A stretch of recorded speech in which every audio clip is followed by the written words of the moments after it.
düşlerim var umudun ıssız yollarında. Her adımda yankılanan sessiz bir melodi gibi.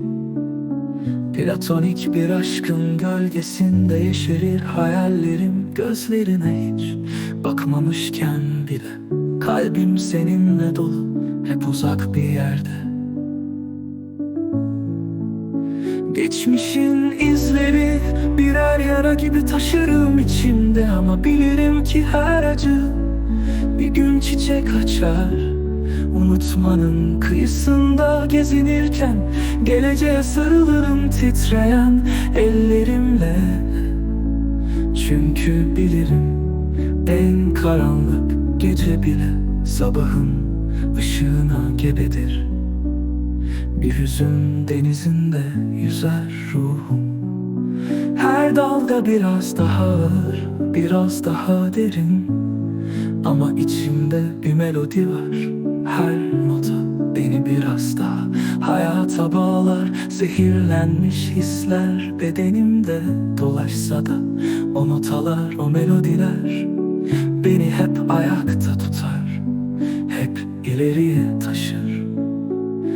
Bazen düşerim, bazen kaybolurum ama her düşüşte yeniden bulur kendimi. Senin hiç bilmediğin o aşkın şefkatinde ve geleceğe uzanan o hayallerde her şeyin geçici olduğunu anlarım. Ve umut hep bir nota gibi içimde çalar, sonsuz bir şarkının ilk mısrası gibi.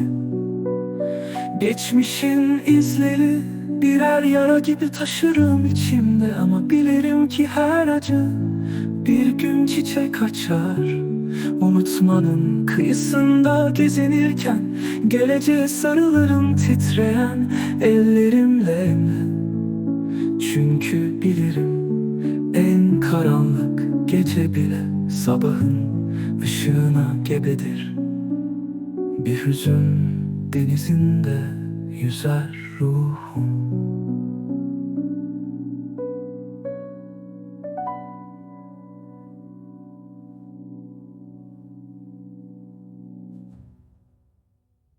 Bir hüzün denizinde yüzer ruhum. Her dalga biraz daha ağır, biraz daha derin. Ama içimde bir melodi var. Her nota beni biraz daha hayata bağlar. Zehirlenmiş hisler bedenimde dolaşsa da o notalar, o melodiler beni hep ayakta tutar, hep ileriye taşır.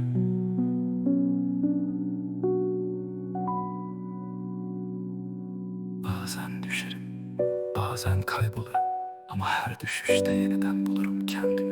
Senin hiç bilmediğin o aşkın şefkatinde ve geleceğe uzanan o hayallerde her şeyin geçici olduğunu anlarım. Ve umut hep bir nota gibi içimde çalar, sonsuz bir şarkının ilk mısrası